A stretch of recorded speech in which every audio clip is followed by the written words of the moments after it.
વિસ્તારથી જોઈએ તો સુરતમાં ગેંગવોરનો બનાવ બન્યો છે। ઘટનામાં 2 રાઉન્ડ ફાયરિંગ કરવામાં આવ્યું છે। માથાભારે સૂર્યા મરાઠે ગેંગના 2 ભાગ હતા। તો સૂર્યા મરાઠે ગેંગના ભાગલા પડતા જ સામસામે આવી ગયા છે। અખંડાનંદ રોડ પર 2 રાઉન્ડ ફાયરિંગ કરવામાં આવ્યું। 24 કલાક વીત્યા ગયા છતાં ફરિયાદ નોંધાઈ નથી। માથાભારે પીડિત પોલીસ કમિશનર કચેરી પહોંચ્યો હતો અને ચોક બજાર પોલીસે ફરિયાદ ન લીધી હોવાનો આરોપ લગાવ્યો છે। ચોક બજાર પોલીસ સામે ગંભીર આરોપ લાગ્યા છે। ટપોરી હિતેશ સોલંકી, કૃણાલ પાટીલ દ્વારા હુમલો કરાયો હોવાની ફરિયાદ છે। સોનો માલિયો અને સુનિલ ગાવટી દ્વારા હુમલો કરાયો। હિસ્ટ્રી શીટર દીપક કુંતાકરના ઘરે હુમલો કરાયો હતો।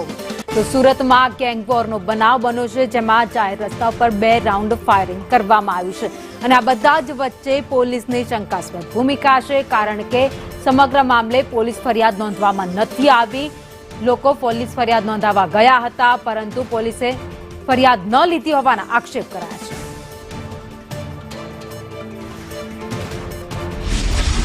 મારા ઘરે કાલે રાતના 4 થી 5 અજાણ્યા ઈસમો આવેલા, ચાકુ, તલવાર, બંદૂક લઈને મને મારવા માટે ઘરનો દરવાજો બી તોડી નાખ્યો અને ઘરમાંથી 5000 રૂપિયા રોકડ રકમ બી લઈને ચાલ્યા ગયા છે। સાહેબ, ઘરમાં તોડફોડ કરેલી છે અને મને જાનથી મારવાની ધમકી આપતા હતા।